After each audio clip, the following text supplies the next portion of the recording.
Coaches' comments following tonight's 4-0 shutout victory over the Madison Capitals.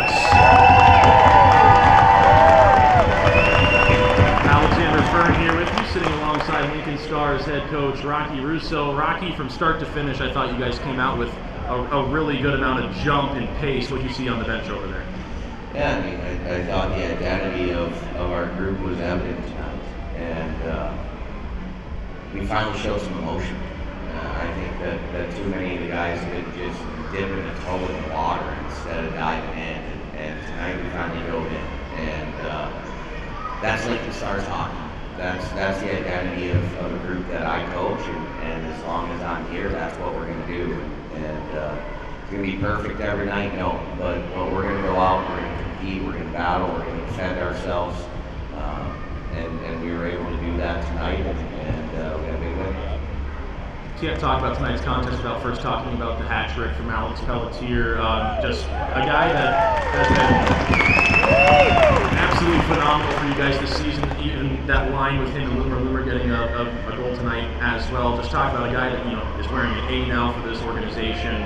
3 goals tonight. What can you say about Pelletier? I mean, he's been carrying us. Obviously, we haven't had the results that we wanted, but certainly hasn't been a lack of effort on Pelly's part. And he started it off tonight, and he was able to kind of just keep the train rolling, and really proud of him. He deserves it. He's just a constant pro. He's a guy that's first in, last out every day. His work ethic and practice is outstanding. His details are outstanding, and when you do things the right way, you get rewarded for it. He's never cut a corner in his life, and he's certainly not going to start now, and that's why you see him have the success that he's having. With his 3 goals tonight, he now moves into first place in the USHL in goals with 7 on this season. We got to talk about Will Prowse as well. He may not have made the flashy saves that you see in some shutouts, but he was just a consistent rock for you guys in the net tonight. Well, he made some saves that he made look easy, that were hard saves, and more than anything, I thought he managed his rebounds really well. He was calm and composed in the net, and he's a guy that he's another one. Like, he's been here in Lincoln since August 1st, working with our committing to his craft, making sure his priorities are in line, recognizing that he was the backup last year to the best goalie in the USHL, and the door was open for him to come in and take a much bigger role, and he was serious about it, and he was able to take a big step in the right direction tonight with his effort.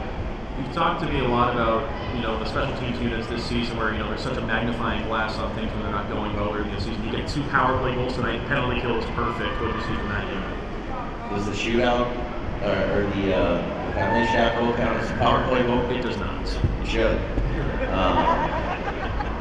Three special teams goals, right, is the moral of the story tonight, and obviously 2 traditional ones and 1 non-traditional one, but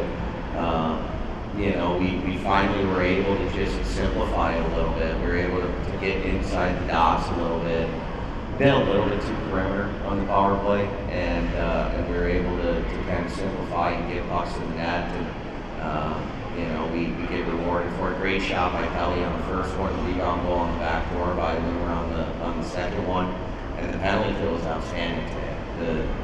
The guys are blocking pucks. I thought our PK forecheck was good. I thought our clears were solid. We were able to provide sight lines for Grouser, and we didn't give too many opportunities up on the power play, so that was good for our PK to really have a kind of a clean sheet tonight. What's going through your mind when the referee comes up to you giving you the option for the power play or penalty shot in that first period of calls? There's not a person in this place that would have taken a power play. Like, we're 0 for a million. Why would I take a power play? I'm going to give it to our best player, and I'm going to score a goal. Carrying momentum in something that this team hasn't had a lot of an opportunity to do. You're leading after periods, you're scoring first. How do you carry all the momentum that you're able to gain from tonight against a really good Madison Capitals team into next week against a team in Waterloo that you've seen so many times over the years? I'm actually not a believer in momentum game. It's just I've never had it.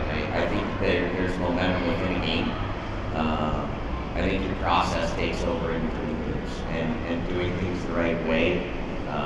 Your approach in practice, your preparation, your video work, your coaching. Those are the things that are going to lead to your success the following weekend. More than anything, it's our guys having belief that we are a good hockey team, and we've known that the whole time. It just took some of our younger guys a little bit longer to figure it out. And I think a game like this against a very good team, Madison is a very good team, there's no question about it. For us to come and play the way we played tonight and kind of seal the deal the right way with the shutout, finish the game, manage the hijinks and the questionable officiating, to say the least, was all part of the adversity that our guys had to go through. And I do believe that the losing streak and the things that we've dealt with early on in the season are going to be a lesson long term. You never feel that way when you're in the middle of it, but long term it's going to be something that I think we're really going to be happy that we went through. Coach, thank you for your time tonight. Thank you for this great crowd that we've had tonight. Thank you for coming out tonight to the Icebox. The Stars are victorious in front of the best fans in the USHL. We're back at home in 2